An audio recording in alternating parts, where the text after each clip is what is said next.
What's going on? Merry Christmas. What's going on? Got a new Christmas T-shirt that I got.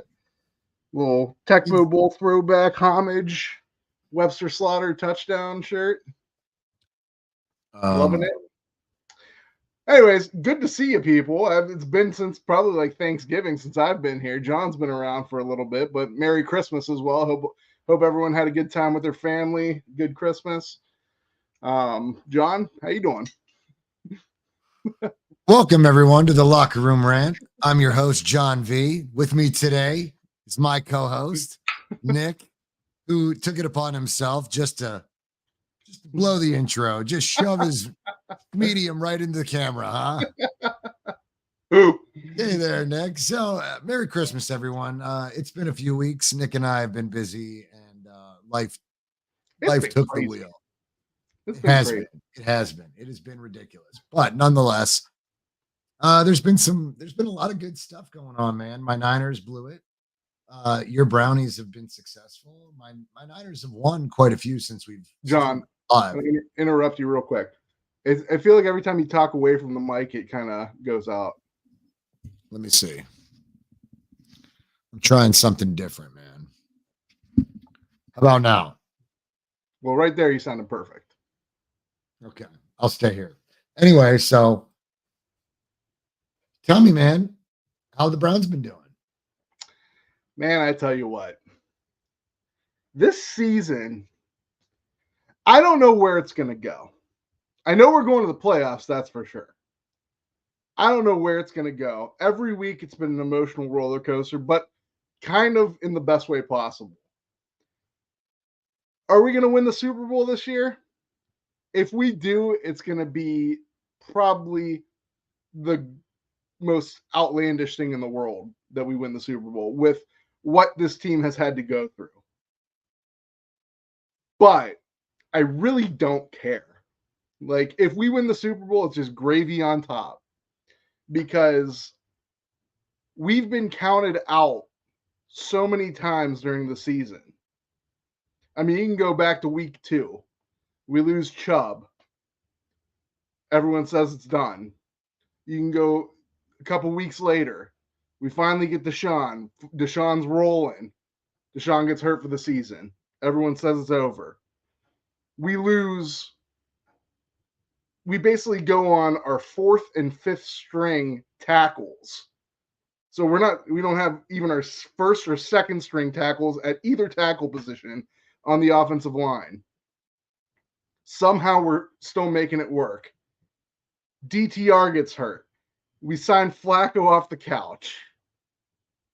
Somehow Flacco has turned the clock back about 15 years. We've had numerous other injuries too. Guys like Grant Delpit. Denzel Ward was hurt for a little bit. I don't think he's 100%. At one point in time, Myles Garrett's arm was dangling and he couldn't even lift the damn thing. At all these times, we basically thought, well, here's the end. Not to mention, we're in the toughest conference and in the toughest division in that conference. Our division is absolutely ridiculous. And somehow, we're probably, the 3rd or 4th best team, arguably? I mean, that's even a downplay in the AFC. Like, yeah, the Ravens have a better record than us, but we beat the Ravens when we were kind of like mano-a-mano, and we went in their house and beat them. We haven't played Kansas City, but Kansas City ain't looking too hot. Chiefs Kingdom Live. I don't know. I forget what bets I made with you, but my bets are looking pretty good. Who else? The Dolphins are good. We haven't played them, but I mean, they look beatable. I don't necessarily think it's a complete thing out of the blue that we wouldn't match up well with them. Yeah, this season's been crazy. If we do make it to the Super Bowl, I mean, that's just the princess getting married at the end of the Disney movie. It is absolutely phenomenal what's been going on. This is, like I said, even if we don't make the Super Bowl, even if we lose the playoffs, this has been the greatest season of my life in football. and I've been loving it every step of the way. As you should. I mean, you've been denied quite a bit as a Browns fan. Mm-hmm. This is exciting. I'm excited for Cleveland. You know, I really am. I think it's well overdue. That being said, pardon my voice, fam. I got a cold. But I think it's well deserved. I'm excited for Cleveland, man. Some of these games that you guys have pulled out are impressive, man. DTR is injured, and I saw that they signed PJ Walker back to the squad. Mm-hmm. Um, I don't know I don't know how much I trust that guy, but it is. I mean, hopefully he doesn't have to play. Never. But Flacco looks impressive, man. It does look like he's turned back the clock a bit. It does. I'm happy to see Amari Cooper having a season, man. He deserves it. You know, he's getting open, man, and some of these catches he's made have been awesome. I was looking back, man. I think the last show we did was week 10. Back in November. I mean, you've done some stuff with like Bash and I've done some stuff since. I did. I shared it to the stream, but with a couple other people. Just hard to mess up our schedules, but and another thing I wanted to touch on real quick with the Browns, like, you ever hear this? Like, I mean, there's always been this like next man up mentality, and I've always thought that was bullshit. I've always thought when your players go down, you are screwed in some sense of the form. You might be able to right the ship for like 1 week, but eventually it's going to go down. It's been next man up with the Browns, and they've delivered every single time. It's crazy. What's up, Roy Boy? Roy Boy, what's up, my man? Yes, we did. We got our asses handed to us. A humbled loss, as they say. You know, better now than later, right? Better now than later. Checked out. Let's talk about that game, actually, because that game, I got to be honest, I was about as big of a 49er fan as you could be yesterday. I wanted the 49ers to win really bad. That game was more important for the Browns than it was for the 49ers. Because honestly, we still have a shot to win the division. And you look before last game, you looked at the Ravens schedule. The Ravens had the 49ers, then they have Pittsburgh Steelers, and then they have the Dolphins. All three of those games could be losses. Maybe not so much for the Steelers, but I mean, the Steelers can beat you, and the Dolphins can beat the Ravens, I believe. If the 49ers just would have handled business, my Browns would be in pretty good shape to win that division. For some reason, the 49ers decide to play probably their worst game. What's up, Joel? Good to see you, family. What's going on, Joel? 49ers Chanel? Look, man. Yeah. They played their worst game. We've lost to 3 teams in the division: the Ravens, the Browns, and the Bengals. Yeah. Okay. The Ravens were no slouch, and I knew that going into the game. Tough opponent, man. They're tough, and all due respect, I mean, they earned it. They marched right into Santa Clara, flying over here from the East Coast, and mollywopped us, bro. Beat the shit out of us. Mm-hmm. Smacked us in the mouth right at home in front of our own home fans. Humiliated loss, man. 4 interceptions by Brock Purdy. And there's context to each of them. So it's not like, it's not like he was trash. But as for his MVP, dude, he went from like minus 190 to like 1400s. 1400 or 14. It was ridiculous. Plummet. So I don't know, man. I think that we got too complacent. The play calling was less to be desired, in my opinion. I didn't think that we did enough play action. I don't think that we tried to run the ball enough. We didn't get my man Mason involved. There's a lot. Mason's not going to get involved. He's just not. Like, if Kyle hasn't gotten him involved yet, We're going on week 16 now. He Yeah, ain't but you getting see involved. him. He's been involved. He's been involved each week that we've beat the shit out of teams. He gets Yeah, in. I mean, but he I wasn't just like want a to see him. starter. I just want to see him get some early gameplay. I want him to fucking run through some of these motherfuckers. Really bad.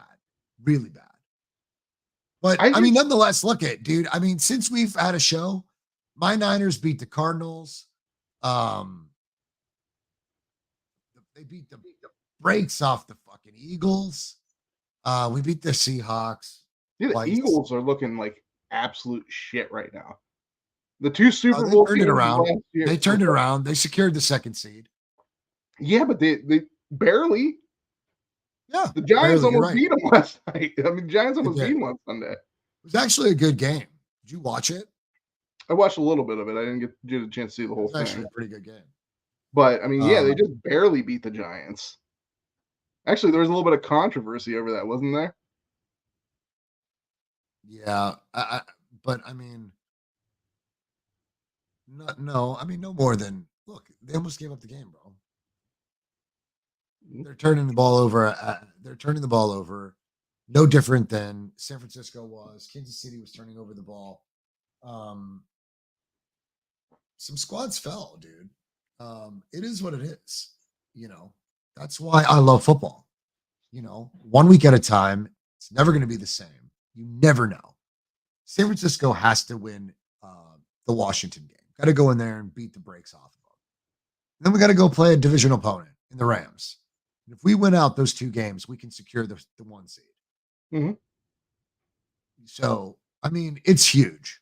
Now, Brock got banged up, re-injured that stinger that he suffered last week, which, if you ask me, it may have even seemed as though he may have been struggling with something, bro. Like, and I mean, like, I thought maybe he was struggling with an injury going into this game.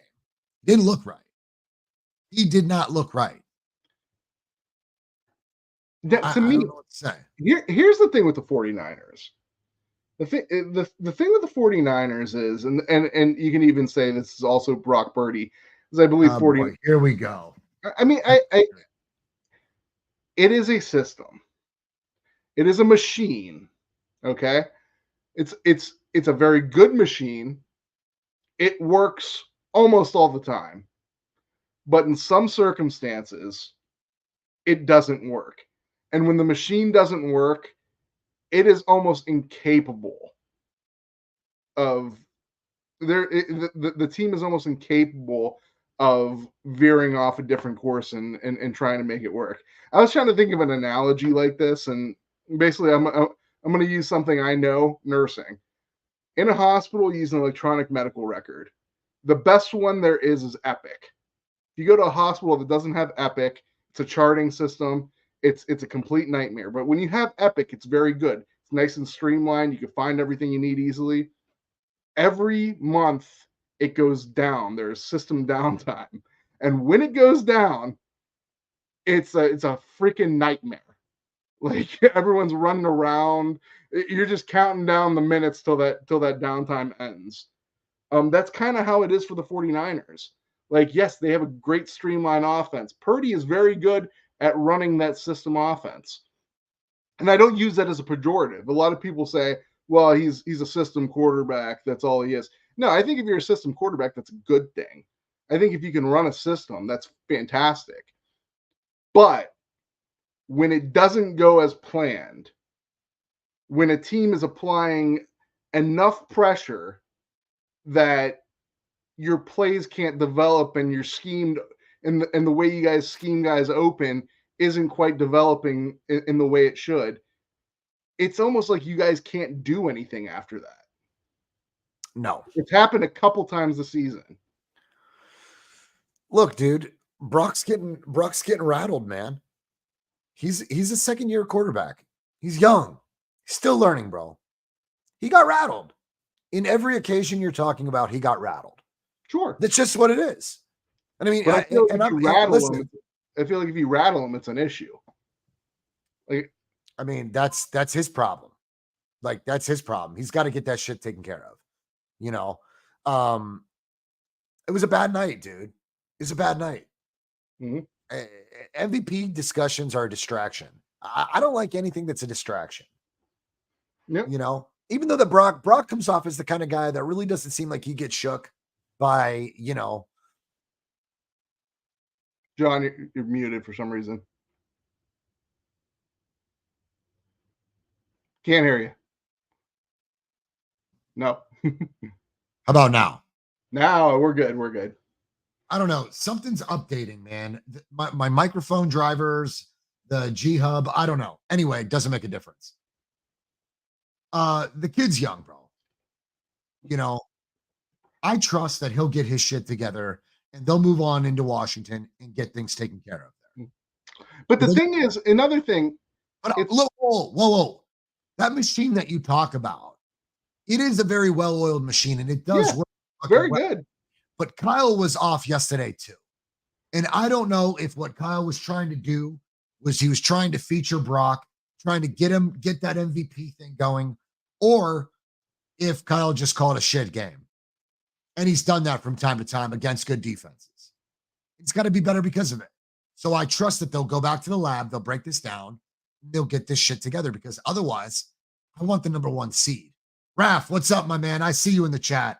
Bro, I want this more than anything. But here's another thing. It's not just Purdy, though. That's the thing. A lot of blame went on Purdy.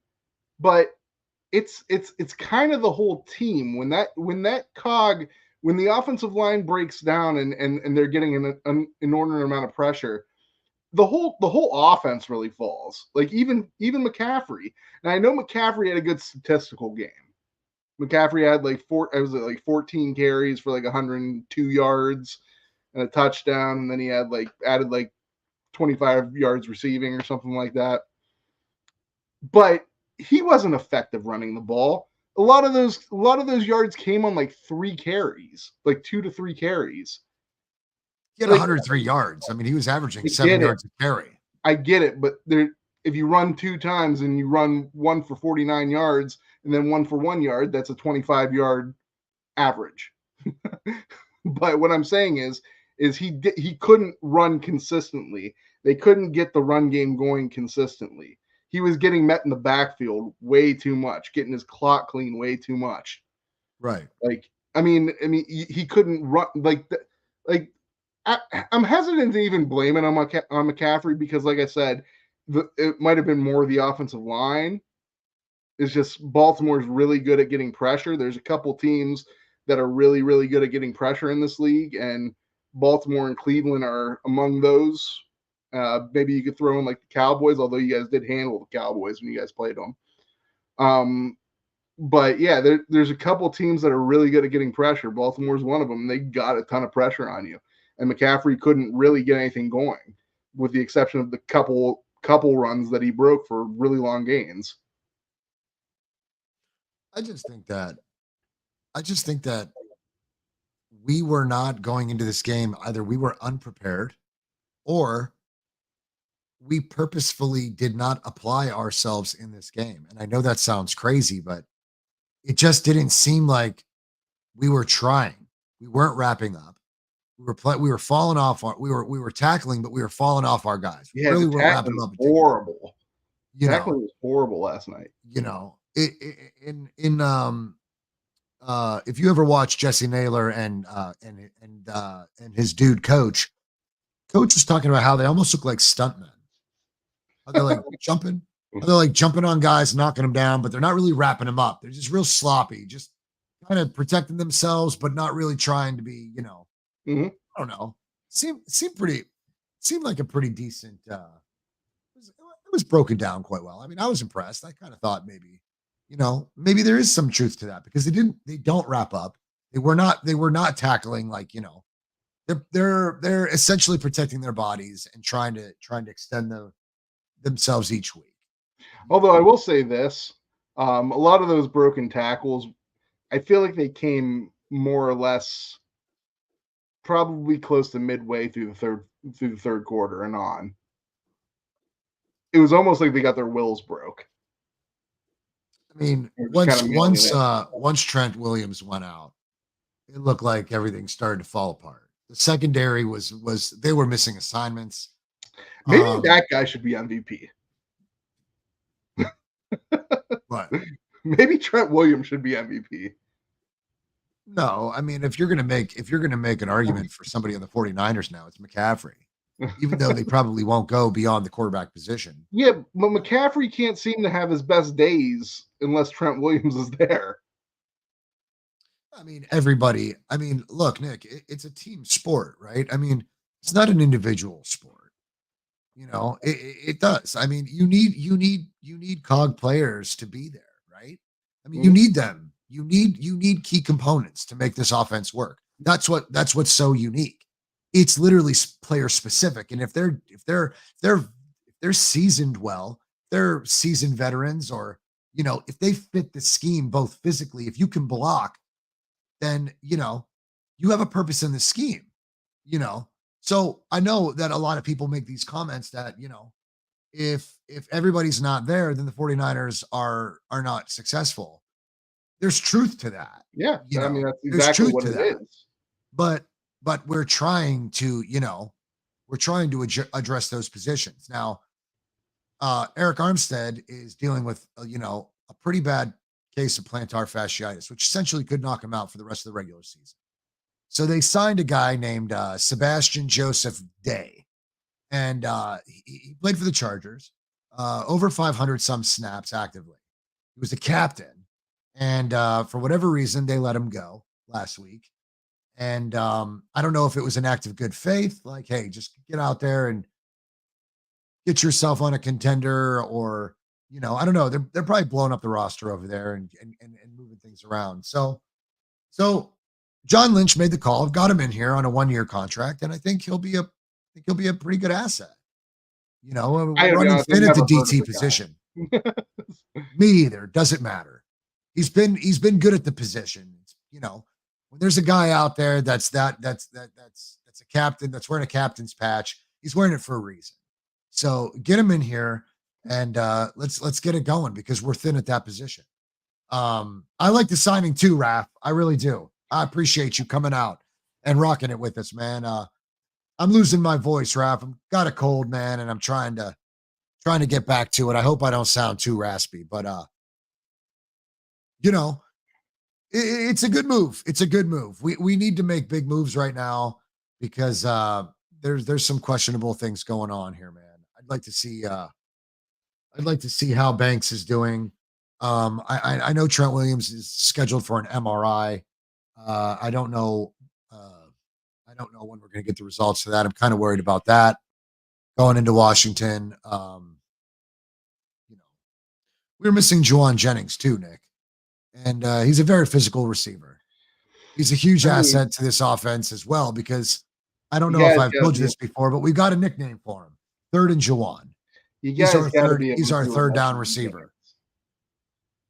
You guys got to be able to do without Juwan Jennings. Like, if the Browns, I don't know if they will, Raph. I don't know if they will. They might. Like, if the Browns can win with their fourth and fifth tackles starting, you guys got to be able to go without Juwan Jennings. I imagine, Nick, I imagine that if the opponent was anybody other than the Ravens, it probably wouldn't have been such a big deal.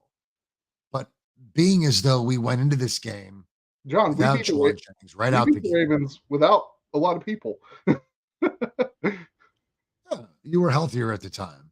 No, we weren't. I mean, we were healthier than we are now. Now our injuries have just gone to the point of ludicrousy. But I mean, even back then, you guys beat them by 2, Nick. What's that? You guys beat them by 2, and you had Deshaun Watson. Yeah, we had Watson then, but we had Lamar threw for 2 interceptions. Lamar threw for 2 interceptions though that game.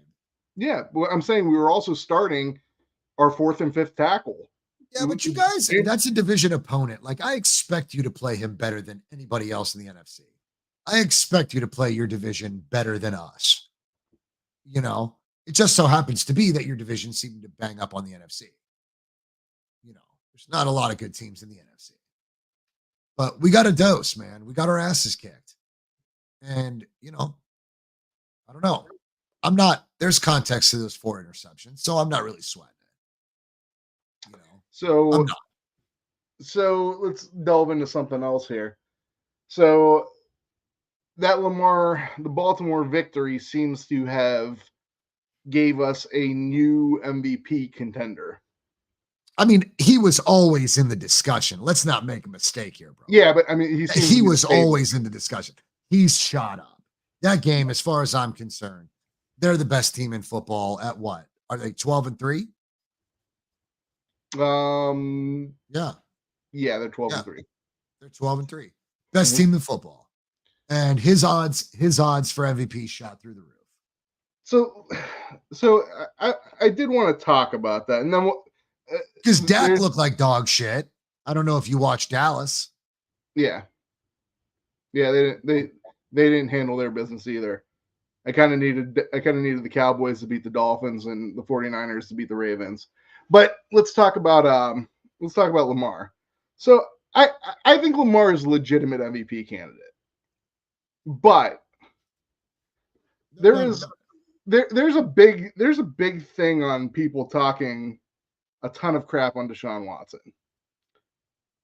Deshaun Watson essentially played 5 games this year. He essentially played 5 games this year. Lamar has played 15. So he's played 3 times the amount of games. If you projected Deshaun Watson at a 15 game season so far, Lamar right now has 3,357 yards passing. Deshaun Watson would have 3,330 yards passing, 27 less. Lamar has 19 touchdowns, passing touchdowns, and 5 rushing touchdowns. If you projected it out over the course of a 15-game season, Deshaun would have 21 touchdowns passing and I'm sorry. He would have Lamar has I wrote this off wrong. Deshaun Watson would have 21 touchdowns and 7 interceptions. He would have had 3 rushing touchdowns. Lamar has. Are we talking about what Deshaun Watson was on pace for? Yes. Who cares? I'm just saying. A lot of people like to talk about how terrible Deshaun Watson was. He was awful. It was an look, Nick. I'm telling you, the numbers don't lie. His stats are incredibly comparable to the guy who's leading the MVP candidacy right now. Fine. You can say that about anybody. And he was 4 wins, 1 loss, so his record was pretty good too. Do you know why the talk about Deshaun is so negative? It's not the off the field shit. I'm talking about the body of work that he's displayed. Sure. It's sloppy. We've talked about this privately, you and I. It's sloppy. His let me say it. His footwork is sloppy. His motions are sloppy. This offseason, Deshaun needs to really tighten some shit up. And I think that you would agree. We don't have to go down the rabbit hole. I mean, I would like to see him get better. Yes. And I think that a lot of that's going to be fundamentally. I think he's really got to go back to the basics and polish some shit up. Mm-hmm. You know, it's that simple.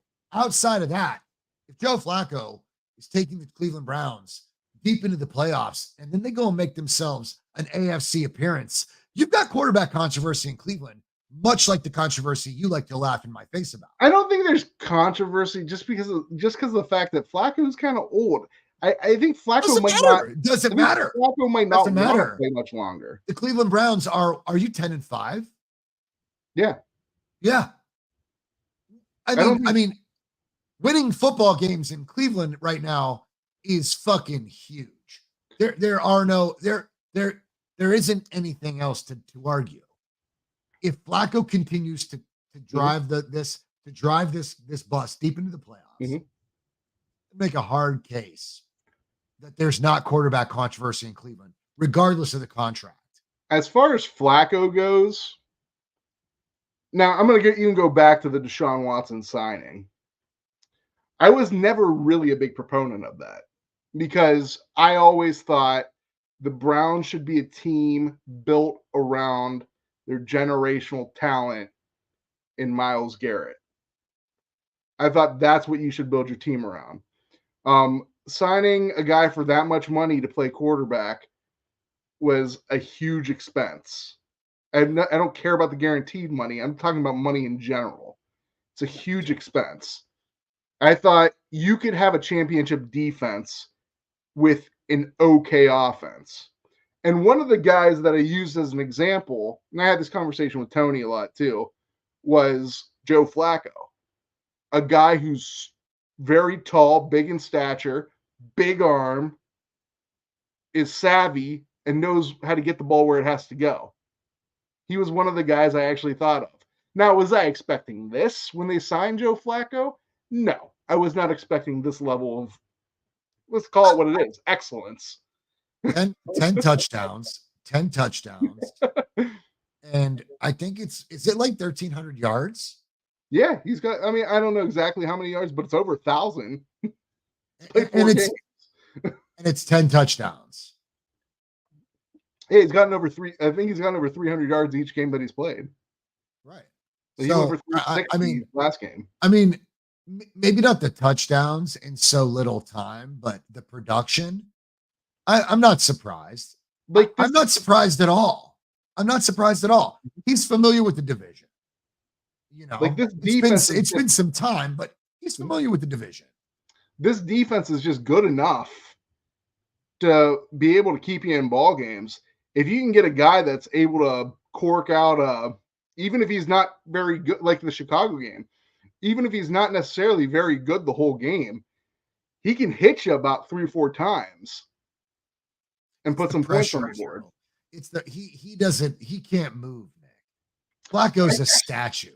He's a pocket passer. John, have you been watching the games? He's been borderline unbelievable. He's rolling out. Yeah. Just relax. He's not running between the tackles. You're acting like he's charging up the upper side. I'm not acting like that. What I'm talking about is his footwork is unbelievable for a 6'6". He's rolling out. 38-year-old. He's just rolling out, bro. I get it. I understand that. But I mean, he wasn't doing that in New York last year. He wasn't doing that for the Denver Broncos a couple of years previously. I mean, he also didn't have Njoku, Amari Cooper. You know, he's got talent. I mean, Njoku spreading the ball around. The boys are still running the ball. Ford is getting it done. Mm-hmm. You know, I was happy with this production. Mm-hmm. And I think that this is going to be great for Ford. I think Jerome Ford is going to have the running game is terrible. I actually it's really not terrible. It's not terrible. John, they've averaged like 40 yards rushing like the past 4 games. Now, granted, their line is decimated. But Jerome Ford just can't. He has terrible vision for a running back. Unless the hole is obviously there, or that's where he was supposed to run, he cannot decide where to go with the ball. Like, he just can't do it. Pierre Strong is Jerome Ford ran for 17 carries. Very similar stat line to McCaffrey. 17 carries, 107 yards. He averaged 6.3 a carry. Okay. Right. That was when you guys played that was in November. Okay. That's when you guys beat Baltimore. Yeah, that's not what's happening now. I mean, granted, you did have your starting offensive line back in November. Well, actually, in the Baltimore game, we really didn't. We had the same tackle situation. We didn't have we did have Ethan Posick, who just came back last game, I believe. He was hurt for like the last like three. He got hurt again, right? No, I don't think he got hurt again. Posick has struggled to stay healthy for the most of his Browns tenure here. But yeah, I mean, he hasn't been running the ball effectively well. Honestly, and Hunt does what Hunt does. He really hasn't been. But why aren't they featuring as a 3-down back? I don't understand. Why won't they give him a bigger workload? I don't understand. Like Jerome Ford had 15 yards, 15 carries for 25 yards last week. And that's about what he's been doing the last like 3-4 weeks. Pierre Strong actually had more pop in the limited carries he had. He had 5 carries for 22 yards. And they weren't like he didn't run one for like 20 yards. He was pretty consistent because he actually can see holes. He actually isn't just like a one hole guy. Kareem Hunt had his typical I'm gonna get the rough yardage. I'm gonna get enough for a first down roll. I'm gonna get enough for a first down or a touchdown. But yeah, I mean, Jerome Ford. You got to get Cedric Tillman more involved. Actually, Tillman had a really good game. Actually, he had 2 catches, but they were pretty big catches. Like the one was on that nice rollout that Flacco did that you thought the play was dead, and then he hit Tillman for a first down. But yeah, Tillman had those 2 catches were pretty big. But I mean, it's the Amari Cooper show and David Njoku show right now. I mean, Njoku is just he's lights out. He's having the last 5 weeks. He's been stellar. I mean, he's at this point right now. He's right up there with Kelce and Kittle. I mean, he is. We're talking 75. As far as production and efficiency, he probably has been doing better than Kelce alone. Well, I think him and Kittle. If you take the last few weeks, Kelce's been struggling. Yeah, I think he's got in the end zone since. I think Njoku and Kittle are like right next to each other for yardage after catch. They're like one of the they're like 2 of the leading receivers for that. But yeah, I mean, Njoku's been phenomenal lately. He's gotten like a touchdown almost every game, like the last like four or 5 games. He's stellar for my fantasy. Speaking of fantasy, I'm going to the championship, bro. Yep. Going to the championship. Man, it's been a long time coming. You did the cardinal rule, John, though, yesterday. You rooted for your fantasy team over your actual team. The game was over. The game was over. It wasn't over. You guys had a chance to win. We were gashed. And you guys had a chance to win. Sam Darnold pops a touchdown there. You guys are down by 7 with a couple minutes left. He throws it. He overthrows McCaffrey on the sideline over his head. Total doozy. Then he gets sacked. Sam looked like he was just unraveling, and you even said so yourself. They are unraveling, and they were. Sam was atrocious. I thought Sam came in there and played okay. Till he threw a pick. I mean, he was kind of in a bad situation. He's trash. I don't even want to see him play the fucking game. So, I mean, all things considered, bro, let's talk about things that have been going on around the league. How about Aaron Rodgers and his miraculous healing of the Achilles tendon? Yeah, I don't know, man. That's just, I mean, like, first of all, why would he play? I don't think he'll play. I don't think they're already eliminated. So why would he play? I think they're just going to let him just coach on the sideline, just hold a headset and just be heard. But let's talk about what's going on in Kansas City. All right. We've got subpar receivers. We're getting subpar Kelce. We're getting subpar Patrick. It's kind of crazy. You know, it's kind of crazy to see them kind of struggling right now. You know, because they are human. I think at some point in time, a reminder. I think when you've had so much success for so long. No, this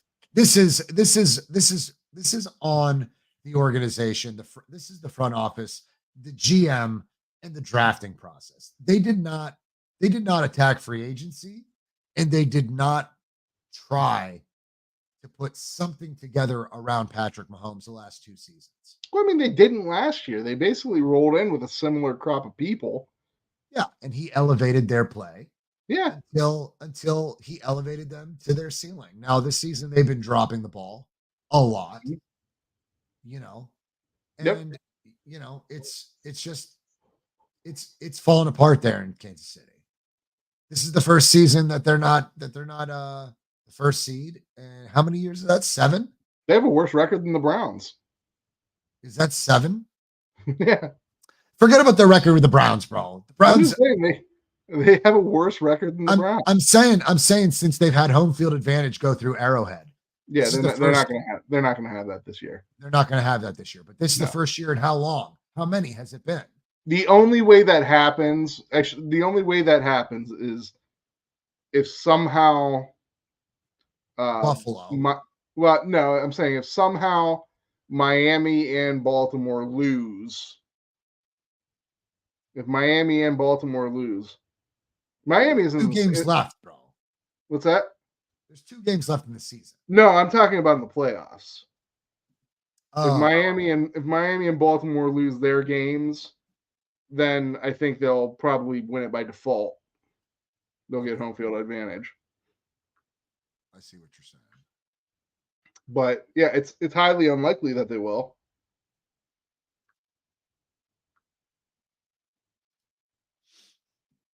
Yeah, it's highly unlikely that they will, but it still could theoretically happen.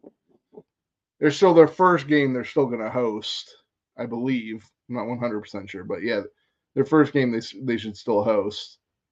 And then after that, they need a lot of luck to have it happen, but I don't. And then there's just I feel like when a team has had so much success for so long that it's just it's human nature. You can say that, oh no, they didn't do it, but it's human nature that you're just going to kind of be a little more slightly lackadaisical. You're not going to go through the motions as hard. You're not practice as hard. You're not going to be quite as sharp. Yet everyone's still looking at you like the top dog. So you're not as sharp, but everyone still thinks you're as sharp, and they're going to be sharp when they're playing you. And I feel like this is the letdown that probably was coming. Merry Christmas, Laney. We've missed you as well. Merry Christmas, Laney. But yeah, I feel like this is a letdown that was coming. Last year it was kind of amazing what they did. They had essentially no receivers, and they really didn't even have a great running game. Like Isaiah Pacheco is not a great running back. He's okay. I love him. I think he's a great running back. I think he'll get better. You want a finished product right out of the gate. It's completely unreasonable. But it's not even a finished product. There's a reason why he wasn't a high pick. It's because he doesn't have the athletic capability of being now mows guys down. Sure, he does. But mowing guys down ain't going to get you 15, 1,600 yards. It's not going to happen. Have you seen Kenneth Walker? You seen him mow guys over? Yeah, Kenneth Walker was probably a little bit better of a running back than Pacheco is. Kenneth Walker played for a big school. Kenneth Walker had a lot of success in college. Kenneth Walker actually had there's a reason why he fell a little bit too, but he's also has not saying that Andy Reid's a bad offensive coach. He's a very good offensive coach, but he's never been a great running back coach. Like Pete Carroll's had great running backs a lot. I think it'll be fine. I think they're going to be fine. They really got to get serious though at the receiver position. They really do. Yeah, it's kind of annoying because I really wanted to see, Patrick Mahomes in the playoffs, potentially in a Super Bowl rematch. I really wanted that. Mm-hmm. Really do. Yeah, there were those couple years that, Laney, we were dog water. We got our acid. We got our asses handed to us. We were trash. It was terrible. But we were talking about your Chiefs, Laney, and we really think that Patrick has elevated those receivers as much as he could possibly elevate them. And now, it's just on the organization, not for surrounding him with talent. Where's Nick and Scott at? Nick and Scott, I hop on that Chiefs Kingdom live, and dude, I probably missed the last 2 shows, maybe the last 3 shows. I've been getting my ass handed to me at work, and I could not watch, and I miss it. I hope they're not mad at us. Send them our best, Laney, and let them know that we wish them a Merry Christmas, and we miss you guys. Tell Big Doug. I hop on there, and I'm like, they're like, when are we gonna have a locker room rant? I was like, we're trying, man, we're trying. All of a sudden, we have one. Not here. I mean, we are like, bro, we've been missing in action for our last show was week 10. Sleep over here, bro. It was. You're damn right they do, Laney. They do. They really do. I hope they are, though. Are they being held accountable? Tell me how you feel about Kelsey right now, Laney. Give me your feelings on Kelsey right now. How's he playing? I was looking at a YouTube thing. Apparently, Skip Bayless said that it's Taylor Swift's fault. Oh yeah, absolutely. Hey, when Taylor Swift was going to the games at the start of the season, they were winning. Every game she missed, those are the games that they lost. Yeah. It just them losing games while she was there is like just a recent phenomenon. It's got nothing to do with Taylor, man. She's doing her part. She's showing up. I don't know what the hell they're doing out there. So we started to talk about it a little bit. MVP candidates. Who are you in your eyes? Give me your top 5. It's Lamar. It's Lamar, Dak, McCaffrey. They got to be quarterback only. No, you don't have to be quarterback only.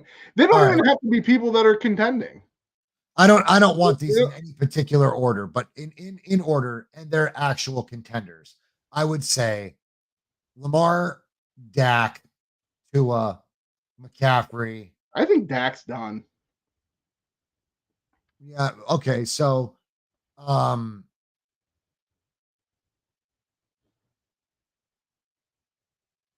he had his hot streak. But he's been fairly pedestrian the last couple games. Tua, Dak. I had Tua, Dak. Not Jalen Hurts. I think Jalen Hurts and Dak have. No, Jalen Hurts is like, people are like talking like Jalen Hurts is the worst quarterback in the league right now. Well, I mean, I always thought it was a mistake to sign him for that much money, but they kind of had no choice. But by metric, I mean, yes, but I don't know, man. I don't have 5. I don't have 5 candidates. So you're all in Lamar. Yeah, for sure. I think Lamar is probably the front runner right now. I think there's an outside possibility Tua is a contender. Although I think Tyreek Hill should probably be a contender. You can put Tyreek Hill in there. I got to be honest. I'm going to say this. I'm going to sound like a homer. Myles Garrett should be in consideration for MVP. The guy is just, I mean, the sacks, he hasn't had, I will put it this way. He hasn't had a sack in 4 weeks, and he's been every bit as dominant. Oh, man, he impacts the game from every aspect. You don't have to get a sack to impact the game, bro. Look at Justin Fields. Although I didn't like seeing him in with a minute in some change in the fourth quarter against Houston. I was not crazy about that. I'm not understanding. Unfortunately, there was a little bit of a bleed with the second squad, which is actually probably the third or fourth squad, because we're on a lot of our second squads. We had for the last 2 games, we had 2 undrafted. No, that makes sense, bro. That makes sense. I wasn't even thinking about it. What? He had to be out there. Well, they tried to take their star players out, and then they scored a couple quick touchdowns. So they had to put them back in. But I mean, it's just like if Myles Garrett's not there, this potent defense turns into a very like it might still be okay, but it ain't great. Right. Like he has carried this team to a 10 record season already. And a lot of it's been him because a lot of it's been the defense. I'm not going to say it's solely on him, but no one player can solely carry a team. But has he been the most important player on the on a good team? I would venture to say yes. Like I don't think they beat a lot of the good teams they played without Myles Garrett. Even like I said, he hasn't had a sack in a while, but if you looked at Justin Fields in that Chicago Bears game, Oh yeah. I mean, Justin Fields had his eyes on Garrett the entire time. Had his eyes on Garrett the entire time. Like he couldn't. Terrified. He was petrified of him. Yeah. And the same thing goes for Houston last game. Petrified of him. Like the moment they even kind of heard footsteps that looked like it was coming from where Myles Garrett was lined up, they would just throw the ball. Yeah. Like I mean, that's how he's impacting games. I don't know that you're gonna make a claim for Myles Garrett. He's gonna get DPOY. If he doesn't get Defensive Player of the Year this year, I don't know who does. I hope they don't screw him out of that because of the sack number. I mean, who else is contending? I would, like I said, I would say Lamar and Tua are probably up just because they're quarterbacks. No, I'm talking about DPOY in that regard. Who is? Yeah, I think a lot of people are saying possibly. I think a lot of people are saying possibly Micah Parsons. Oh yeah, well he's always. I think a lot of people are possibly saying a couple of the big sack guys like T.J. Watt maybe again. But I mean, he just doesn't affect the game as much as Myles Garrett does. No, that's true. I mean, he can. No, T.J. Watt can also. No, T.J. Watt's great. T.J. Watt's great. Trust me, I know T.J. Watt's great. Yeah. But there's great and then there's Myles. Like there's a difference. Right. Like, so yeah, I would probably say Lamar is going to win it just for the sheer fact of the record. Right. I would say the sheer fact of the record, he's probably going to win it. What else? So there's another thing. So comeback player of the year. It's hey, what's up, Eric? Good to see you, fam. Thanks for joining Nick and I, man. So comeback player of the year is usually, obviously, it's specified for a player typically who gets an injury or something and they have to spend an extended period of time out, usually like the previous season maybe, and comes back, and depending on how that injury is or maybe how long they were out, if they even play again like a pretty decent level, or maybe they come back and they're just awesome. So like some people were talking about Matt Stafford being comeback player of the year. Obviously he had a decent injury last year, pretty much took him out for the majority of that season. So why could Purdy be in the conversation? I think Purdy could possibly be in the consideration for that. That being said, he came back, but they got eliminated. Then he got hurt in that same game, and he never really missed time except for that game that he got hurt. But I think he should be. He still came back. I think he should be in consideration. Nonetheless, not only did he come back from that injury, but yeah, he's also an MVP candidate. It wasn't a guarantee. It wasn't a guarantee that he would come back as early as he did, and he's also played at a very high level. So yeah, I think, dude, his timeline for camp was like bumped up drastically. Yeah, I think he possibly can. A lot of people were saying Joe Flacco maybe just because he was essentially retired, not willingly, but no team wanted him, and he comes in 4 weeks ago off the couch and is playing. I mean, looking like he's made the Browns a real contender from the depths of the fact that they probably weren't considered a contender when DTR had to take over the realm. The one that's really being talked about that really kind of annoys me is Damar Hamlin. I get it. I've heard a couple other. I'm not going to say that I'm bringing this up because I heard other people talking about it, but I agree with a couple of them. Quincy Carrier is a big uh, Browns commentator. He brought this up, and I kind of agree 100% with him. Damar Hamlin probably doesn't even want that award. Damar Hamlin doesn't want the award that's going to make everyone remember the worst moment of his life. like, like that is essentially commemorating the worst moment of your life. I mean, he's done nothing to really get the award other than that. He would essentially be getting the award because he died for a couple seconds. He's not coming back and impacting the game, and yeah, it's not like he came back and like got like 6 picks. I get it, but the fact of the matter is, the guy he almost passed away on the football field, and to come back and be able to play the game, to be cleared to play the game in general, is a fucking beautiful thing all by itself. So I mean, it might be a beautiful thing, but it's not. I see the argument on both sides. I don't think anybody's right or wrong. I mean, I get it.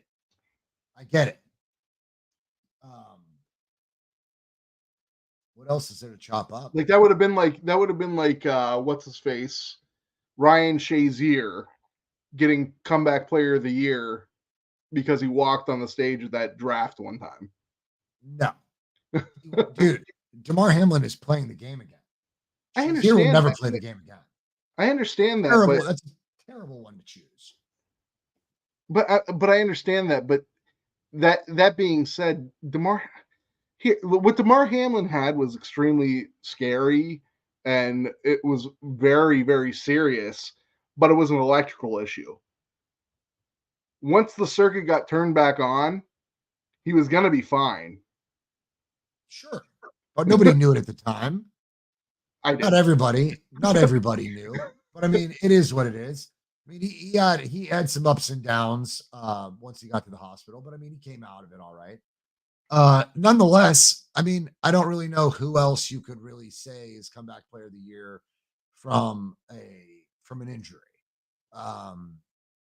Whether it was a knee injury, Joe Burrow could be one. No, really, I mean, you could say Aaron Rodgers. I mean, he came back in no time.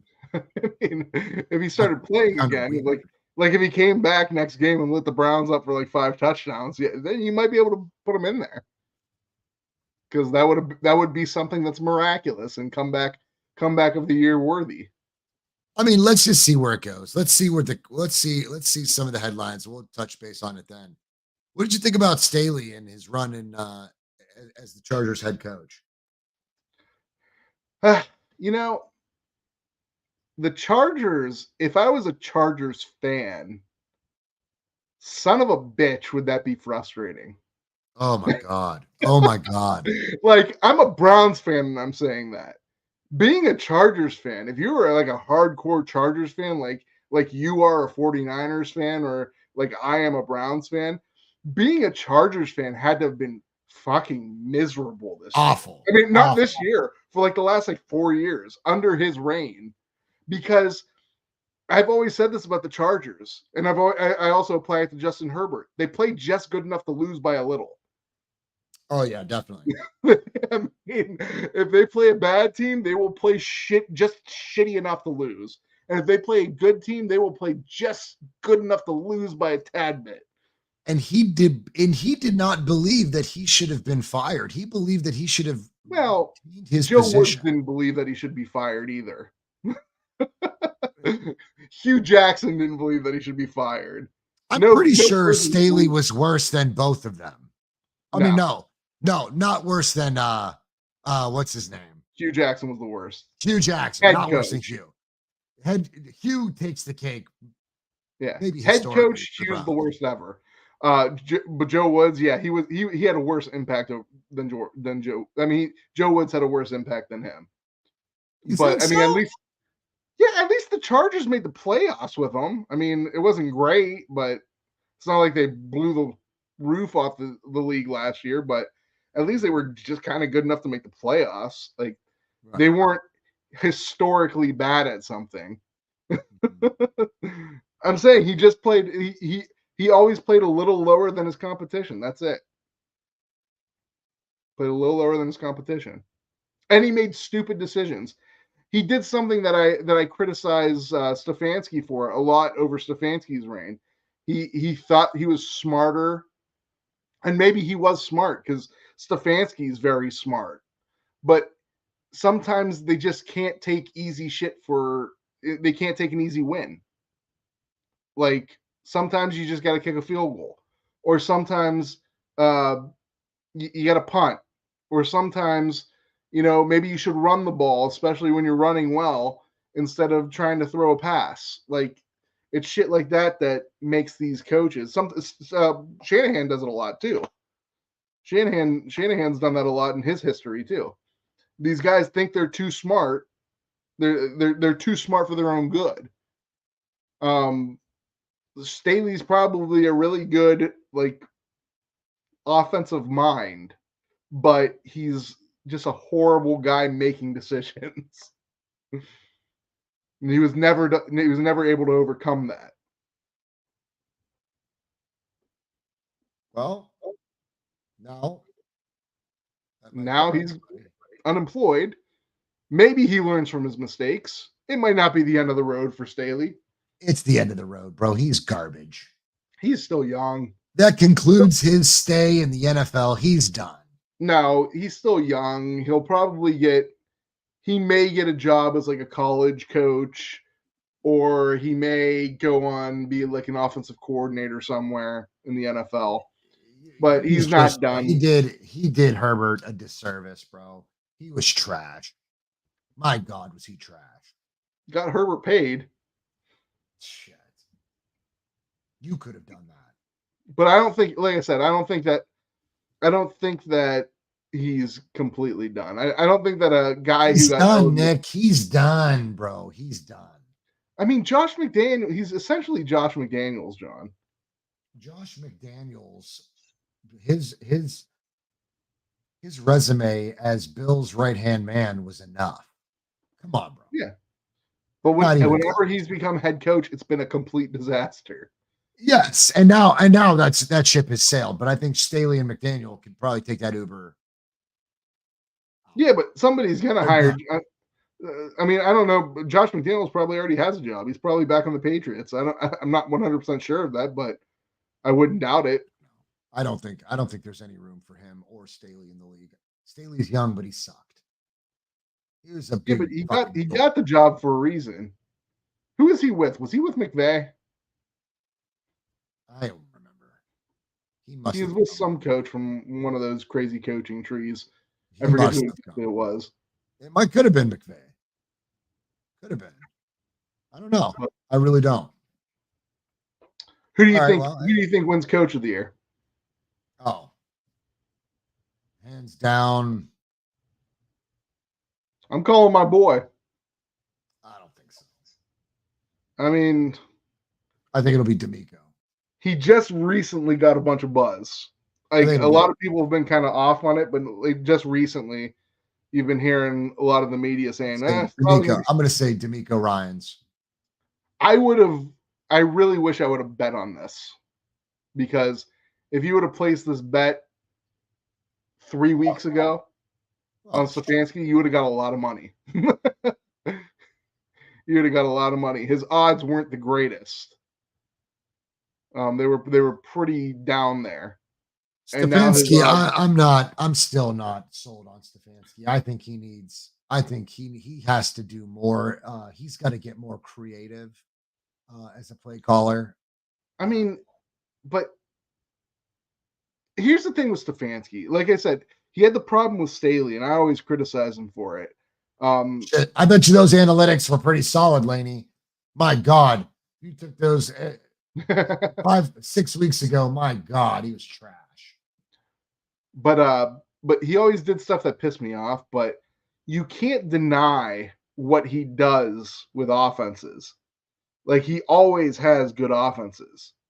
Who? He made Baker have really good statistical seasons. He made Jacoby Brissett look. Are you talking about Are you talking about Stefanski? Yeah. Oh boy. I mean, he made Jacoby Brissett look. He's made Joe Flacco. I'm not. Like I don't think. I think Joe Flacco. I think Joe Flacco is carrying Stefanski. Okay, Stefanski, Nick, you can't sit here and dish out that kind of credit. Stefanski is not that good of a coach. It's it's talent. It's talent over scheme. Incredible. Yeah, talent's one thing, but how?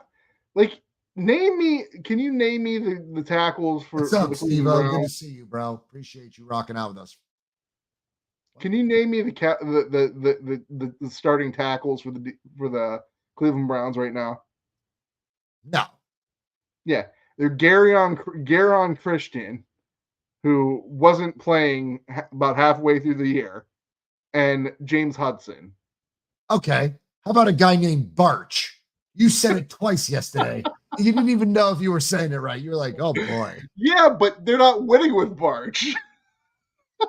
That remains to be seen. We're really not sure how bad it's gotten. If Barch comes out and starts opening up crazy holes for McCaffrey, then maybe Kyle will get in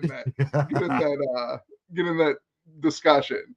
But right now we have Sister Christian on one side and Bubba Hudson. It's kind of crazy. Yeah, I mean, what he's doing. How many players are done for the season? Is it 6? So, I mean, starting from the start of the year, you got.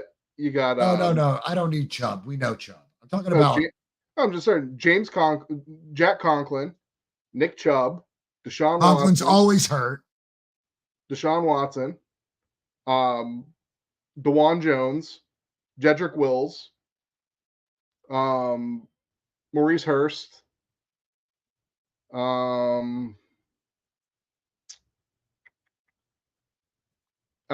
what's his face? Obo Okoronkwo may come back. They haven't made a decision on that yet. And Grant Delpit may come back. I mean, that's like 9 guys. It's stupid. That's stupid. And that's just not 9. There's other guys that are on the injured reserve too. I'm talking about the guys that matter. If Stefanski can advance into the second round of the playoffs, I'm sure it'll be a high chance that he gets it. Well, I mean, they pick that before the playoffs? They might. Yeah, I'm talking out of my ass. They might. Let's find out. I mean, I'm not even sure. I think that comes out after the Super Bowl, doesn't it? Yeah, I like I said, I wasn't sure if you were right or wrong. No, I think that shit comes after the Super Bowl, those awards. Mm-hmm. So, I mean, whatever.